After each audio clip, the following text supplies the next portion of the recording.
The Soft Embrace of Snow by Blue Stars Above. Chapter 1. Oi! Behind me! Nadia tugged on her familiar's green leash, demanding he slow. She was met with a huff as he reluctantly fell into step 4 paces behind his owner. Mountain goat familiars were known for being hard-headed and willful, a detail she'd consistently pointed out to her parents after they insisted on buying her a familiar. She could almost hear her complaints. No, arguments, as she strode up the mountain. Yes, they're traditional for storm mages, but why couldn't I get an avian familiar or a mountain lion? It's not fair! Nadia hiked up the mountains, footing unsteady on the frosty rocks. She could see the observatory up ahead, her new research outpost for the 5 months they labeled as winter up here. Though most storm mages seemed more interested in flashy shows of force and making sure the skies were clear when nobles wanted their outdoor parties, Nadia wasn't like that. She was simply fascinated by the weather and its cycles over the many centuries.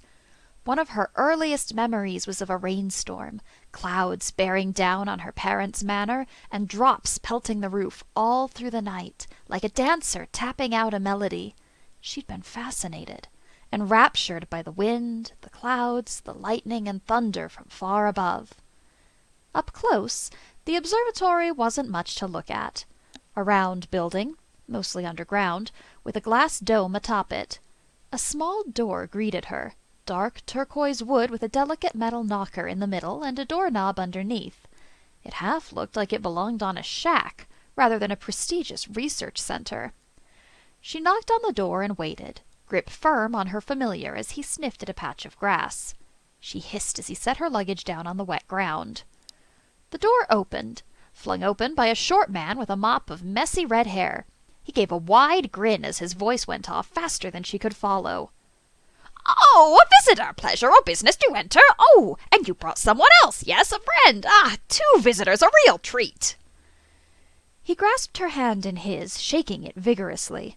She limply complied, too focused on not laughing at this ridiculous man.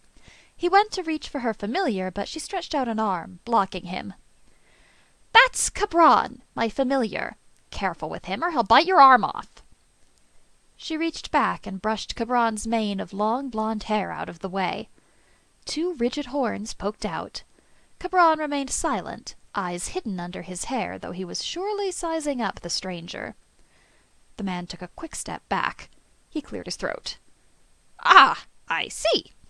Well, I am Baldir Melchian, the head of the Afghan Observatory here. You can call me Baldir. Formalities are for noblemen and their folk, and up here, all we've got is who can keep a steady head and who gets into the liquor." He laughed. Nadia did not join in.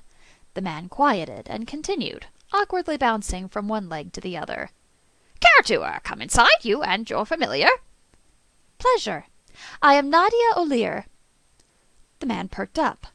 "Oh, Nadia, you're that student from Magic's Academia, ain't you? Oh, I'm terribly sorry. You must think me a blithering fool. Do come in. I'll show you your room." Baldir led them through the white tile halls, animatedly chattering about the other residents at the observatory. Most of them didn't have familiars. In fact, most of them were not even mages. It was mainly a ragtag team of scientists, spending their years in near isolation atop the Afghat range. There were a few sister facilities nearby, at least if 80 miles was considered near, that studied the wildlife and the flora, and a supplies shipment would arrive on the 1st of every month.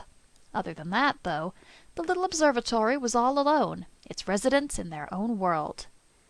"Here you go. I hope this'll be suitable for you and your familiar Cabron, was it? We have other rooms if need be. The architect must have thought we'd be more popular, but this one is on the bigger side." He handed her a small key. "Dinner's at 6-ish. Technically it's at 6, but the others tend to be so caught up in their work that they mill in round 6:30, maybe later. There's a clock in your room in case you didn't bring a watch. If you need anything more, I'll be off in my study." Baldir rushed down the hallway, apparently attending to some urgent work, though Nadia couldn't imagine what.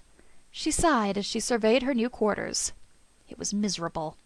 Dull coloring, a single sliver of a window, and only the most basic amenities. She was glad she had her own private bathroom at least, and a closet for Cabron to sleep in. Nadia flopped down on the bed, pulling Cabron to the side once he'd placed her bags. She ran a hand through his soft hair, brushing up against his blunt horns now and then. On an average male, they would have been much longer, more prominent, but his old trainer was forced to file them down due to Cabron's aggressive nature. Cabron kneeled patiently, almost a model of good behavior, though she suspected he was just trying to sap warmth from her after their trek through the late autumn air. Unpack the bags. Do it fast enough and I won't whip you for putting them down outside, something I've told you not to do 1,000 times. She released the last part through gritted teeth. Cabron rose, steady yet deliberately slow. With each action of his, he was satisfying her demands enough to avoid punishment, while also lagging, as if to say he was the one in control. She was definitely replacing him once this trip was over. No use in a lazy familiar, let alone one who was also aggressive, dumb, and mute. Nadia glanced at the clock. It was currently 2:30. Wake me up at 5, not a minute past. Cabron nodded as she kicked off her boots and settled in under the covers. The material was thick, meant for trapping heat during the harsh winter storms. After days on uninhabited trails, a real bed felt heavenly. Nadia took a deep breath and burrowed into her pillow as sleep pulled her under.